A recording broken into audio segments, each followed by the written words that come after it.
Thank you for joining. If you are here for ProfessionalQuest Government and Government Contracting, hosted by the Office of Career Services and the Costello College of Business, then you are in the right spot. We've got some lovely panelists today from several different companies who are here to share their expertise and wisdom with you all today. And we do have a wonderful student representative who's going to be moderating our panel today. So I'll go ahead and pass it on over to you. Thank you so much, Madison.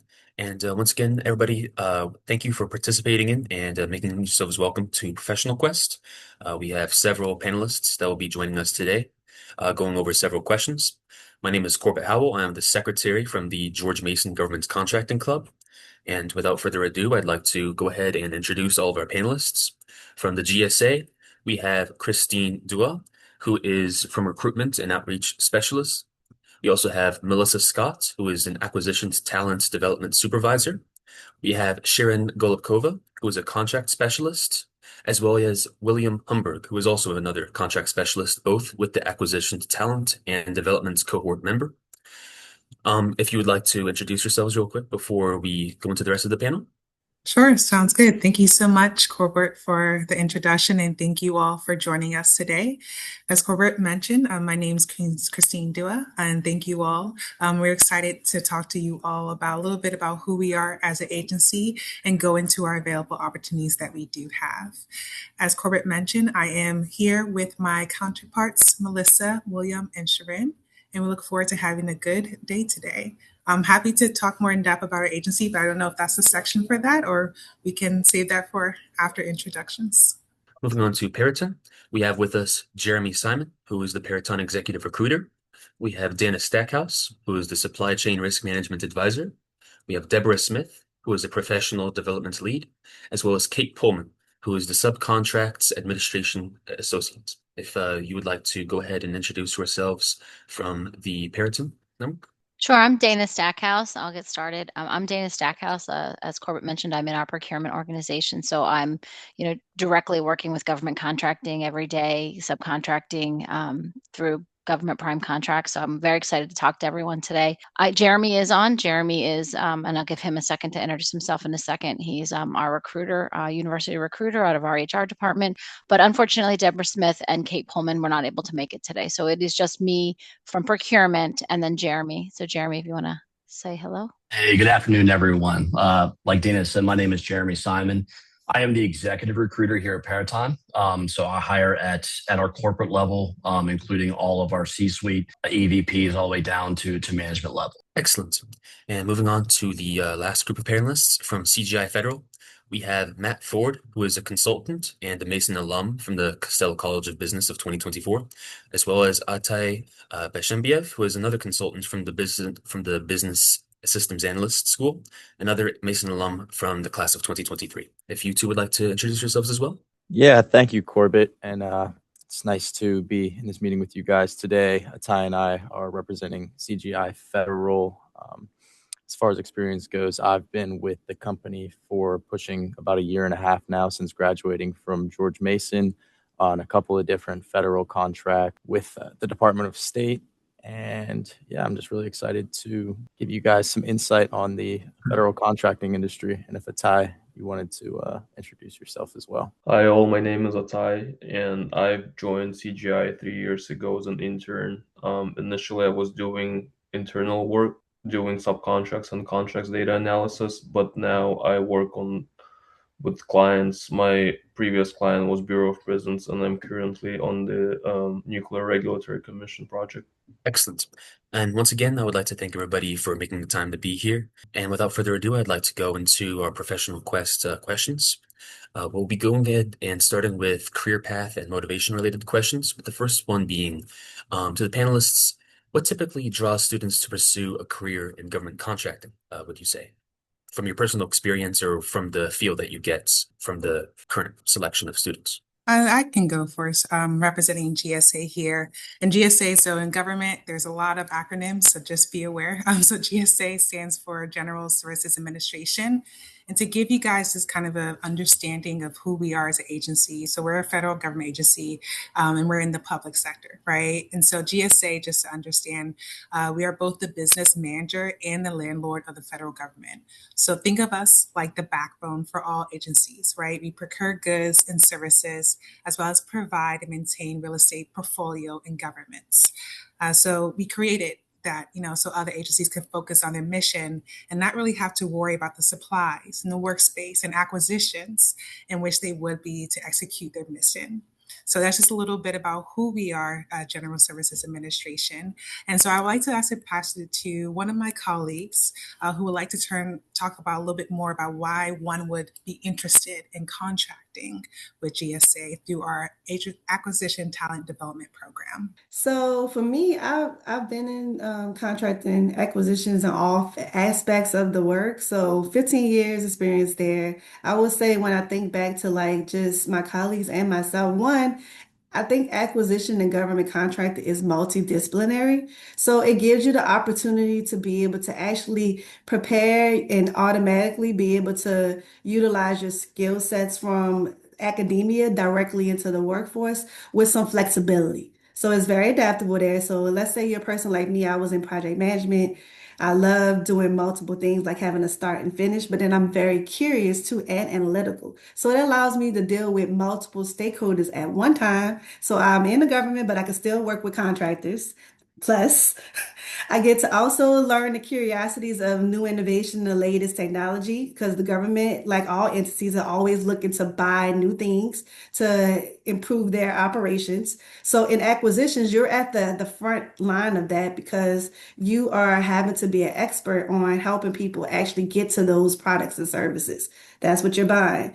So for me, I think that that's one of the things that I noticed that people, they don't necessarily always plan. So not like saying I go to school and I'm gonna be a doctor, so I'm gonna take a PhD in the medical field. But I think acquisitions, people end up in pursuing the career because of like how flexible their path is, and maybe they're still trying to discover. So it gives them the opportunity to directly be able to apply their academia knowledge and still be able to earn income simultaneously. And then when they discover it, they love it because there's so many different things you could do to apply those skill sets in working in the field. Just to add color to that, I've known people that have done things in acquisitions that came from a background in English, biology, so many different backgrounds here at GSA and just across the government. There's always subject matter experts in any discipline from, scientific to artistic. There's just a wide range. And I think Melissa said that really well. Just contracting is really for everybody. And, no matter what you do at George Mason or even beforehand, you can definitely tie that into a contracting career, especially for the government. I'd like to offer something that hasn't come up for me personally, the mission, right? Supporting the government, supporting these government programs and knowing that, one of my first jobs in this industry right out of college, I was told that what I was doing, what I was working on was going onto the President of the United States desk every day or every week. And my husband at the time was working for, dare I say, QVC, the television show. And he comes home and he says, all I did was sell stuff to people that can't afford it, right? So just the idea that we are very, very mission driven. I'm a contractor. I'm not, GSA was just talking as a government agency, but as a contractor supporting the government, I think the mission, it's just very motivating. It's very motivating and also stable, right? I know the government has been a little unstable over the past year or so, but we're 250 years strong this year, right? So, you definitely have some stability. And then, like, as William just said, just the variety of roles. I think those are three key things, at least for myself, that have kept me or has attracted me and kept me this whole time. Excellent. Thank you for everybody. And thank you for your insight as well. Motivation as well as getting to love what you do is very important for a career. And it's very great that people are getting involved with that. Moving on to the second question regarding career path and motivation. To the panelists, what inspired you to choose this field? For me personally, I think I kind of explained this a little bit, and Dana, I'll piggyback on what she said. It's the idea that I think what drives people to public sector work, whether you're doing it from the private sector providing services back to the government or working directly with the government to satisfy that mission, is passion. So I would say for me, I'm a very passionate person and I don't like just doing things just to be doing it. I have to actually believe in the why. And so along my career, that has driven me to do many different things. So I, like Dana said, I worked on all aspects of acquisition. So I worked as a program manager, as a contractor to the government, working like doing what they call institutional contracting, doing work that's like a contract specialist. Then I've moved over on the other side and work as a CS and a CO. I've done that. And now in my current role, I'm working to give back to acquisition to the workforce and training up people that's entering into the field. So that goes to show you if I could do that for 15 years and still find passion, I'm still smiling and you can still hear the excitement in my voice. And then it brings out the opportunities too. So for me, along the way, I also discovered that me gaining the knowledge and learning the fundamentals of contract allowed me to do anything. So I've traveled, I work with the State Department, I work with different cultures. I've actually developed and established working as a foreign service person in contracting. I've brought IT services and see cool things in modernization, onboarding onto teams and learning their mission in the FBI and other military service ops, getting classified, having a clearance. So it's so cool because you get to do all these things you see on TV, but as an expert with something specific to offer to that team to meet the mission. And that's business acumen and giving advice to actually how to get to those services to satisfy the mission. So for me, the inspiration is passion and is the idea to be able to do many different things with the skill sets that I have acquired in acquisition services. And for me, as a contractor, you get to work on different projects. As an example, my previous project, I was doing systems administration work for the Bureau of Prisons. And now I'm managing the accounts payable for the Nuclear Regulatory Commission. So I appreciate the opportunity to advance in different directions. And you never know where the next project will take you. So your skill set is always growing. That's what I like about this industry. Excellent. If nobody has anything else, I'd like to continue to our final question with the industry. Would you say that there is a typical career path in government contracting, or do you believe that professionals or people who have experience in government contracting tends to find different ways into the industry, be it planning or an external factor bringing them into the subject? I can go ahead from the contractor side. I think to answer that question, it really depends on your skill set and how you apply yourself. I know that I've had multiple roles within CGI, from, simply analyst to help desk to now like web page and app developer for modernization for the Department of State. So it really just comes and goes in waves on, how you apply yourself and what's open. So I would say that the traditional career path for people starting out isn't completely static, and CGI is a really good place to where you can apply yourself in different areas. And if you want to move to different job types and descriptions, it's definitely an option open. I work literally I work in our supply chain. So I'm working with, procuring labor and materials for the government, right? As a contractor on behalf of the government. So I deal heavily with the contracts with the Melissa Scotts of the world and GSA but how I got here and, I've had many different roles and I look around at my peers today and I have a PM. I'm going to jump to the next question. I have a PMP certification. I have a project management professional. We've got people that have the different contract management certifications. Again, I'm jumping to the next question, but I don't mean to. But just showing that we all come from a different place, and we all, but it's just we have lots of finance people. We have lots of like I said, project management. My actual job is supply chain risk management. So I deal very closely with our cybersecurity teams. I work very closely with our data analytics team. So even just within procurement at Peraton, I've got, I'm a project manager with some cyber background. I've got others that are data analytics.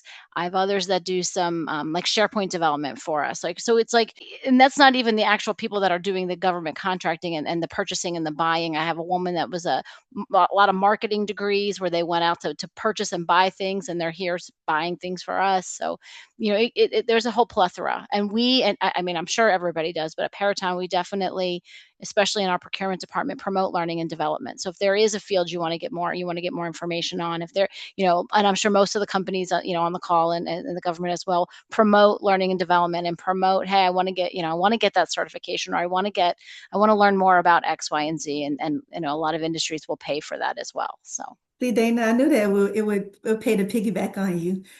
You take the brunt of the answer there. The only thing I would add is that, like Dana said, the story is colored by the person. But when it comes to the federal government, the people on the call here with GSA is directly related to the fact that GSA is invested in development, because this program is specifically honed in enterprise-wide for us to actually capture people at the entry level. So that's your like straight out of college, at least 2 years removed graduate school or undergraduate degree. And what I notice is for us, when we actually put out announcement, there are some critical core competencies that normally map well to actually being able to qualify for the position. And a lot of them are typically in the business field. So like finance, technical writing, program management. Sometimes people are in like human capital relations, so like some kind of form of human resource management. All those aspects are really critical in buying things, because you need to be able to, and they sometimes have some kind of form of legal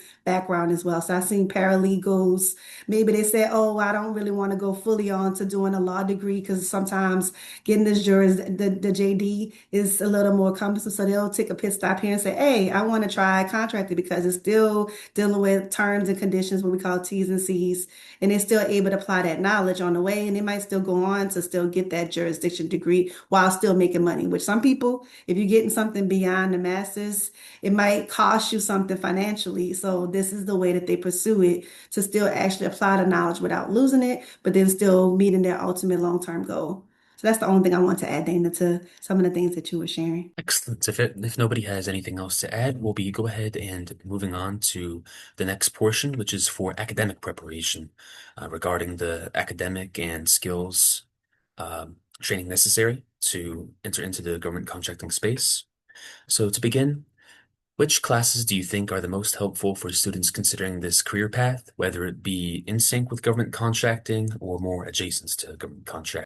I can chime in on this one. It really depends on what you're trying to do in government contracting, whether it be like a developer or an analyst. But I would definitely recommend in this environment taking some sort of tech classes or management information system classes.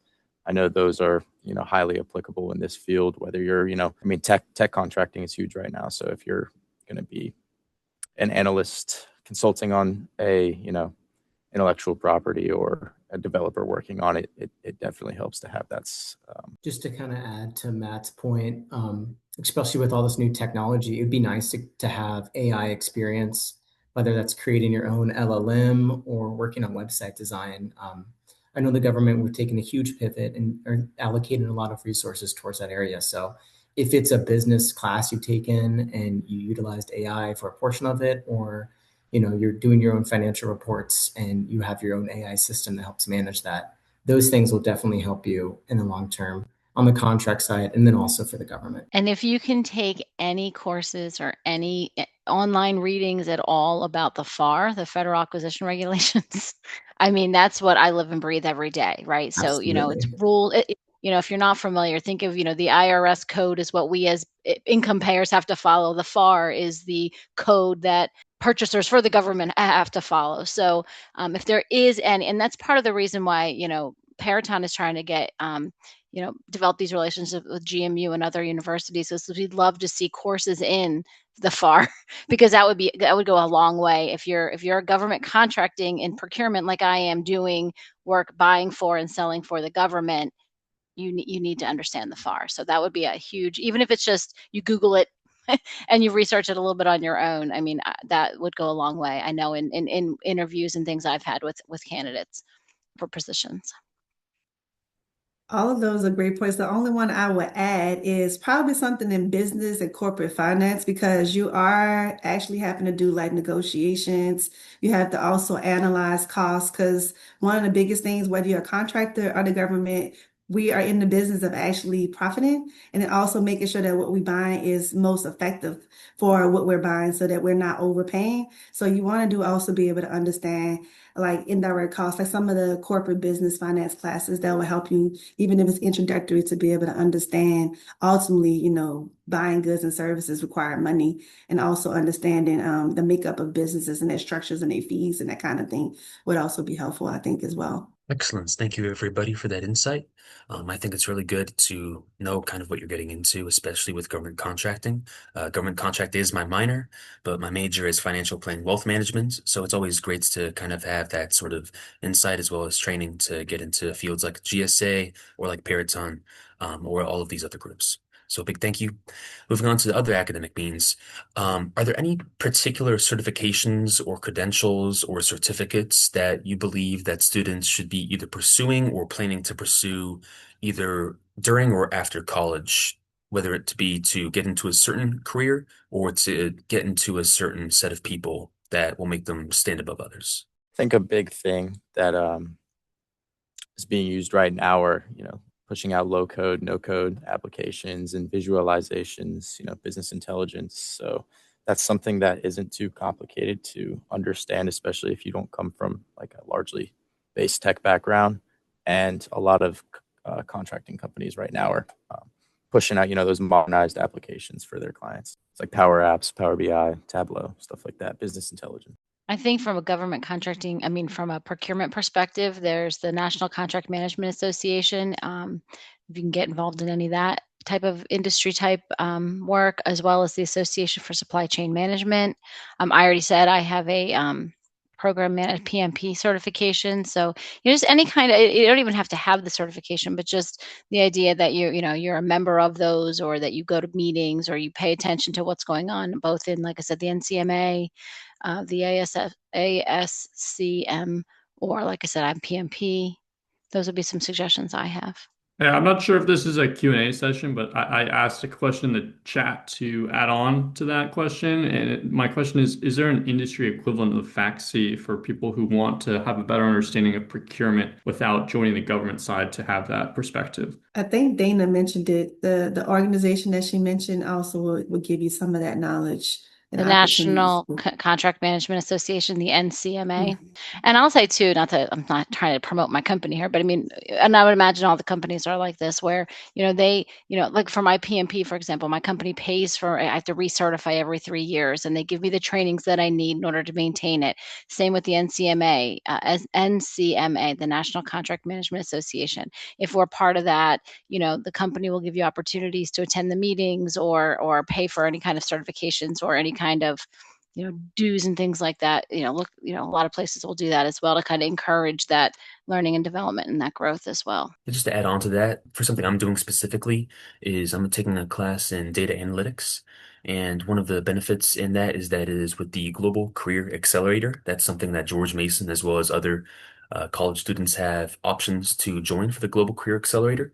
And it is going to give me 2 separate certificates in data analytics. So anything with that sort of blend that's kind of adjacent to government contracting that you believe may help is always a welcome addition in the eyes of any potential employer. In line with academic preparations is, of course, skills and experience. And to ask the panelists from either their own experience or things that they may have wished they have done from this point or another, when it comes to building up skills or trying to find what their concentration should be. What skills do you believe are most critical in a success for government contracting, be it communication or leadership or something or other that you believe has really helped you in your pursuits of government contracting based work? I would say communication is a big thing. You work with a lot of people, like one project can be smaller, one project can be bigger. So just communicating things on time and making sure you're on the same page with the rest of the team is very crucial for project success. And I think college education overall brings you a large skill set that you can apply in government contracting. Like time management is one of them. You're definitely working on multiple things at the same time. You have different responsibilities, and you should also be able to prioritize tasks and be able to navigate in that environment, kind of under pressure? I echo a lot of what was just said. Definitely the communication's huge. Public speaking's another one, being able to get up in front of people, not even giving presentations, but just being able to, articulate, speak, with others. Critical thinking is a good one. Logic, like problem solving, I think is another good one. Because that's a lot of what we do is where I'm at is really thinking through, how can we have, like I said, I do supply chain risk management. So I'm looking at the supply chain and analyzing the risks. So really that problem solving, analysis, that kind of a thing. Then all the ones that I would say you definitely touched on. The only one I would add in terms of communication, there's a specific skill set that I realized that helped me that I actually didn't get into till later on is I would say is coaching. Because coaching is about really believing that people have the answer already and have developing ability to be able to be curious and actually ask questions versus feeling like you have to present the answer all at once on your own. So I think of acquisition specifically for me because I've been around things like in terms of as the procurement person, not the expert. I had to learn how to be comfortable in spaces with people who actually had the knowledge themselves, but still being able to be a good contributor to the end goal to get us to the award. So for me, it has been, and I've been talking about like engineers, people who astronomers and dealing with like ISR and technological things, military operations. It's the sky is the limit. In the beginning, that was intimidating for me. But as I began to lean into more coaching skills, like knowing how to ask questions, listening, and being able to project back to what people are saying to get to the requirements, not making assumptions. So I think that particular skill set in terms of communication also enhanced my technical writing ability to be able to translate what they were saying in a way that was meaningful without losing translation. So that curiosity piece, I think, was one of the things, the only thing I would add to what Dana said. And the only other thing that definitely has to be said, and it was already said earlier, is AI. It is, it is the wave of the future. And I know people are concerned that, well, it's going to replace my job. No, though it's going to replace the job of the person that doesn't endorse it and doesn't jump on the bandwagon, right? If you're not willing to, so I would definitely learn as much as you can. It doesn't mean you have to be an AI developer. It doesn't have to be, but just in everyday life, just, embrace it, so. Use it to figure out what you're going to have for dinner today. It just really get you. I just highly recommend that people really start touching and start using AI. So Dana, you just reminded me, I actually took a course. There's one that you could take that you don't have to be tied to an organization. I think they are promoted a lot on LinkedIn. It's with Google. They have the AI prompting class. I thought that was pretty, and I was able to do it like on my own as YouTube, just follow through. They actually tell you the art of crafting a good prompt and how to actually have an exchange in a conversation versus just translating like using Google search because it is different. So that for me was very helpful just as a regular lay person, not just on the job, but even in my personal life, is learning how to actually generate and frame prompting questions for AI to get the right feedback. And then one more thing I would add is career mapping. Map out your next couple years, where you want to be, and then make actionable steps to get there. If you want to work for the government, how can I work for the government? What certifications do I need to get? Do I need to know AI? Yeah. Do I need to take this class? Yes. Start making incremental steps towards the goals that you want, and then make, career mapping as in, not just short-term goals, but long-term goals. Do you want to eventually become a contractor? And if so, what do you need to do internally in your life to get there? Excellent. And I absolutely agree that AI, maybe not the future for everything, but absolutely those who don't embrace it are likely going to be not displaced, but will be outcompeted by those who do use it in many cases. So big thank you for that. Also for skills and experience. From your experience for the panelists, how important are internships, study abroad experiences, or other hands-on opportunities when it comes to launching a career involving government contracting or government contracting adjacent opportunities, would you say? I can take the internship question. So at Peraton, every internship that we open, we do so with the intention of that intern eventually becoming a Peraton employee. And I think it's probably one of the easiest routes to get into GovCon is to have that internship experience. You may get that experience with Peraton and go to another government contractor, have that on your resume. And that's going to put you at the forefront, especially for those entry-level positions in the government contracting space. Yeah, 100% agree with that. Ty and I were both CGI interns at one point. probably the biggest thing you can do for yourself to secure, an offer post-graduation. It's like a free trial. You can see what you like to do while your internship is active. You can just talk to people who work for the company and see what the company does in general, and see which part of the work you like the most. And based off of that, you can determine what role you want to do when you join full time. I always tell people that if you do an internship and you learn what you don't like to do, that's just as valuable as learning what you do like to do. And you did it in a trial setting for just a few months, and now you know. Dana, that's true. For GSA, that question is kind of odd because with the acquisition talent development program, it's actually designed to capture people without requiring them to have a whole lot of experience. Your prerequisite ticket is actually the education. So having the education requirements that align with business adjacent or related courses, like a 4-year degree or 120 hours of credit hours or semester hours, or a master's degree in those adjacent areas. Like Corbett said, he has the financial management. He probably would likely qualify just from that perspective. And then the program itself take you through the 2 years of training. And while you're training, you actually what they have called a career ladder already built in. So you might come in as a GS7, the next year you go to the 9, and then you go to the 12. So it's a natural progression. And you are being paid to do a duality thing of doing hands-on training, but then we also take you through a 10-month program of you get the physical formalized training on contracting from day one. And that's the 2-year program. After that, you graduate and you come out with the certification within the government. And then from there, you could make a break and decide, hey, I don't like this, but you already got the training, which we invest in you to stay. But then you might find like you can apply that other areas across the organization. But essentially, I would say the internship is not necessarily a big factor. The education alone and getting a degree will actually qualify you. It would just be a matter of, does those courses satisfy the general business adjacent type of skill sets that you need to actually be able to make the cert to get into the government. And just to kind of add to Melissa's point, it's not necessarily going to help you, but it's not going to hurt you either. I did an internship for GSA before I started the ATD program, and it actually really did integrate me with just, how the schedules go in government and how to interact with people on different teams, the platforms, and everything like that in between. And so, yeah, I mean, experience is experience, and it's important that, like Dana said, if you don't like it, note that. And if you do like it, continue to do it, or, find other ways that you can.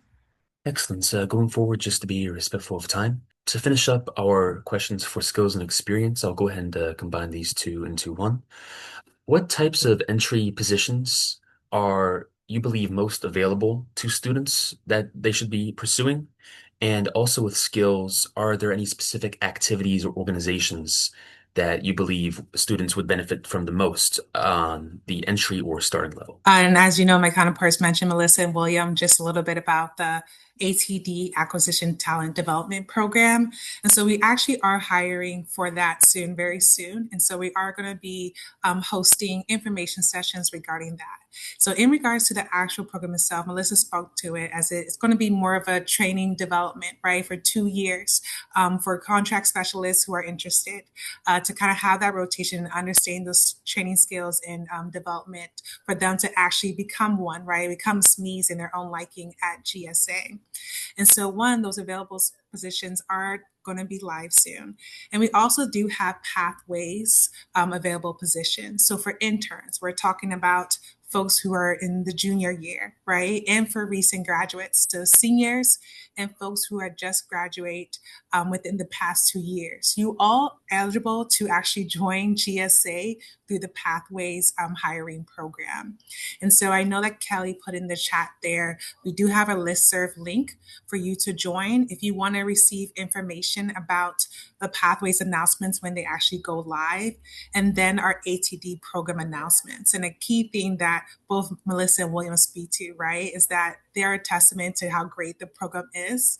Melissa being a supervisor, William being a part of the Cohort program. And so we will going to have information sessions to talk a little bit more in depth, right? What is GSA looking for candidates who are interested in our program, and how best you can apply when our announcements do go live. So please join that link that we put in the chat there. William and Melissa, anything else you want to add on in terms of what positions are available and what folks can look forward to regarding the ATD program? Make sure to follow the announcements on USA Jobs. It's pretty straightforward, so just read it in plain language. And it's pretty easy to go through this job application portal. I know the resumes now are maxed to 2 pages, so make sure you don't have a 3-page resume if you're going to submit it. And then, just make sure your enthusiasm and your experience and everything that you have done at JMU in college or through internships is noted in there. And, it matches the announcement and it matches what we've said on these info sessions too. Excellent. Thank you for your input. To go into workplace insights, which is a jump off from what we just spoke about. What is the typical day for you? So what are the sort of typical activities or typical responsibilities that you do for the majority of your day? And how do those obligations extend beyond your job, out of the work week, or out of the contacts that you usually deal with? So I'll give you a little bit of a day in the life here at Peraton, especially in the procurement organization. When a new person comes in, they're instantly assigned a buddy. They're given a long list of trainings to attend, which is great though, because you're learning. I think another thing to point out is what I love about my job is every day is different. I don't come in and, open up a queue and work through, 3 things, every day. Today, I feel like, doing these things over here. So I'm going to focus on those today. Today, I feel like being in meetings all day, so I'll schedule a bunch of meetings for the day. So the variety of what I do day to day is just is amazing. It's what keeps me energized. It keeps me motivated. On days when you wake up and you got out of bed on the wrong side, you just do those things that day. So I love that about the type of work that we do, because there's so many different things that we can be working on. I will say within procurement, as a functional organization within Peraton, we touch and talk to all aspects of the company. We talk to, like I said, IT and cyber. We talk with the programs that are actually executing the government programs that we have to see what needs they have from a procurement perspective. We constantly are working with the finance organization. So from a day-to-day position, I am talking and touching, people all across the whole company know my name because, I work with so many different people across, because we are, the kind of organization that we are, we talk with many others.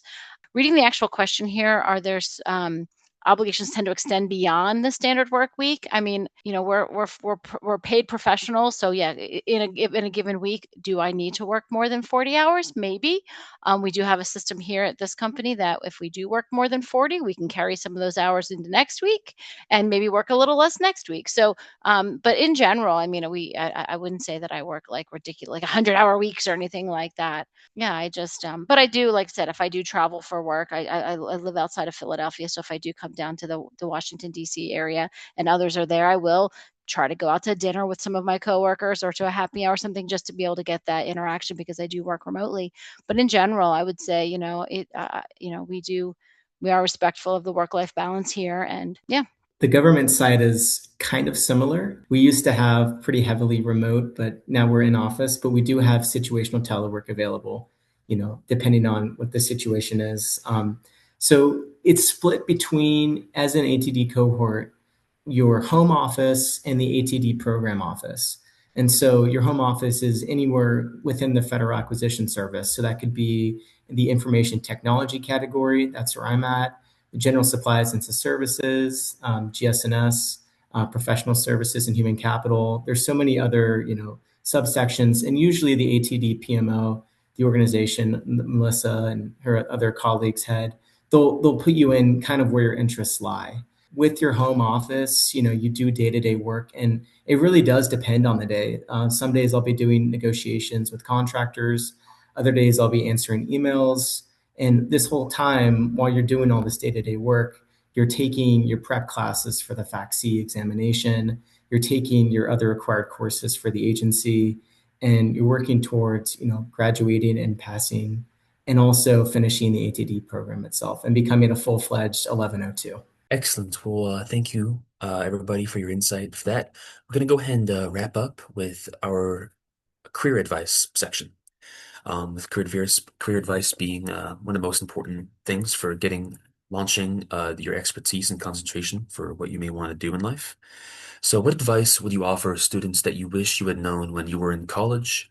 And what are some of the things that you think that students are missing out on the most? Like if they knew about this, they would absolutely take advantage of it if only they had known about it. You're trying to land an internship offer or your first full-time offer, use LinkedIn. I used it a lot as a senior in college and it helped me. And don't hesitate to reach out to recruiters on LinkedIn. That helps a lot. Even if they don't reply to you, they might be busy. Send them another message, send your resume. Yeah, LinkedIn is a very great resource for finding a job and just understanding in what direction you're gonna go. Yeah, piggybacking off that too, just, take advantage of the campus resources while you're in school, because once you graduate, you're not going to be able to use those anymore, and they're super valuable.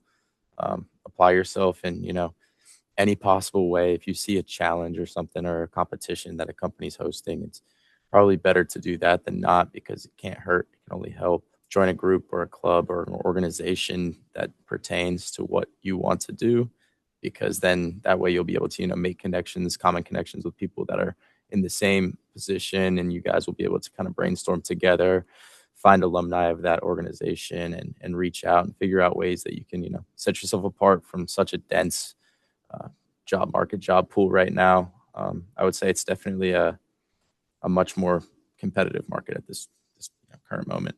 Yeah, and I would like to add in, put yourself out there. Don't be afraid to do so, right? So one, you attending the session is kind of the first step, but always want to make sure that you initiate. Go to more information sessions, network with people on your campus. Make sure you get the email and POC contacts, right, of all the folks that you do touch base with. Once you make sure that you follow through, you're able to then kind of follow your own career path and making sure that, hey, every folks that I actually talk to, I can follow up with and learn more from them. So definitely take advantage and take the first step. I think you all being here kind of shows that you all are interested in doing more. So keep on doing that and make sure that you grow your network. It doesn't hurt to know more, right? So just keep on doing that, initiate, and you'll get yourself in there. I think a lot of people kind of psych themselves out and don't think, oh, I don't even have an option or a choice or even the stake to even get into the government, to be contract. Yes, you can. We're living testaments of it. So in order for you to actually do that and to see yourself on the other side, make that first step and make these connections. And we're available for you to do so. I agree with a lot of what was said. I just want to add one thing, and that's let them tell you no. Don't look at a job posting and say, well, I don't have this, I don't have that. Apply. If it's something that interests you, apply. Let them say you don't have what we need, right? Don't sell yourself short, right? There's so much more than just what's on your resume, right? When you get in there and if you get a chance to talk with somebody, they can see, oh, he's got a great personality and he's really easy to communicate. There's so much more than just I did or didn't take this class or whatever. So don't sell yourself short. Take opportunities, take chances, and see where you end up. Stay up to date. There's so much that changes in the contracting world all the time. Make sure you know what's going on in the news, and you're keeping up to these information sessions. There's plenty of resources out there. I know WIFCON's one of those where they'll post decisions on GAO and stuff like that, and there's lots of forums on the internet you can look into. But yeah, especially with all that's changing with the RFO, the Revolutionary Fire Overhaul, all the regulations and laws that are changing, staying up to date is probably one of the most important things you can do right now. Last, I'd say don't get discouraged. To what Matt said, it is a tough market right now. Be persistent. I can tell you that I've come across candidates that have applied to multiple positions, and finally I got to the point where I was like, you know what, I'm going to reach out to this person. They obviously have an interest in my company. Their resume did speak to some of what we were looking for. So do not get discouraged and stay persistent. But I'll just to piggyback off of what Jeremy just said too, is do a little bit of research about the company that you applied to, right? There's nothing more than, you're in an interview and someone's like, oh, I don't know anything about your company. I'm like, well, you knew for 3 weeks that we were going to talk. Google it, look for it, so, do a little bit of research coming in too. There's no harm in knowing a little bit about, what we're doing. So that helps along with. And if you do fail an interview, don't get discouraged. Use it as a lesson. It's a valuable experience, and just It's practice. You might be nervous the first time, but the second time you will be more confident going through your resume. So just keep that in mind. Don't get discouraged. Keep going. Keep applying. Excellent. Well, I just wanted to leave this small sliver of time at the very end of our meeting today, both to extend my thanks and gratitude to everybody who had made the time to be present here for us. Once again, just to reiterate, I'm a part of the Government Contracting Club, and Madison graciously entered our link tree into the chat for anybody that would like to follow us. And it involves, if you're interested in joining us on either the GroupMe, LinkedIn, or Instagram, we have a lot of information that comes up constantly on our Instagram. Just recently, we did another panel with Freddie Mac. And for example, for myself, that was very valuable because I'm looking at interning for either Freddie Mac or for my credit union, Navy Federal Credit Union. So it's really a great opportunity if you're on campus and interested in looking for career services outside of what is officially George Mason, to join our club, and if not, be on the periphery to just see what we have to offer, because we are open to anybody who would wish to join us for our panels. I'd also like to give a little bit of time to our panelists. Besides the thank you, if you'd like to link us your LinkedIns or anything that you would like to share with those who joined us today. And I would like to open up this very last portion to anybody in the chat that would like to ask the panel any questions before we end off here. Yeah, any materials that any of our panelists would like sent out to students, feel free to email them to us or send it to us, and we'll make sure it gets out to students. But yes, definitely feel free to send in any questions into the chat or unmute and ask for our remaining time here. We did have a question earlier that I missed, and there was just a student who was interested in careers in public administration. If anybody has any background in that area or wants to share anything that may be helpful for somebody interested in pursuing that. So that's interesting. So that is a very unique one for me because I actually started out at George Mason University, which is ironic to be on this call. I started out with George Mason about 15 years ago, and I ended up finishing with the MPA, but I ended up finishing at University of Maryland. So if we break down with MPA, this is the Master's of Public Administration, that is directly focusing on government. Government is the public sector. So I would say government contracting is a perfect place for you to actually apply the MPA. And GSA would be an excellent one too, because GSA has the unique position to actually be able to interact with all of government. We service all government agencies versus you focusing on one mission. We have the ability to provide those services to them, kind of like as a contractor. We advise them and we help them meet their mission outside of their own organization. So that would be a really good one for you to be able to see both sides and apply a lot of the knowledge that you learn in the MPA. Awesome. We did have another student question here. This student would like to know, is accounting useful in government contracting? Seeing a lot of nods. Well, I think there's your answer. I think accounting probably is quite useful in government contracting. But since we are wrapping up on time here and I don't have any other questions here in the chat, I think we can go ahead and wrap it up. Thank you so much for taking the time today and sharing all your insights. It is wonderful to hear advice from people actually working in the industry. So thank you to our panelists and thank you to our student moderator for taking your time today. Really appreciate it.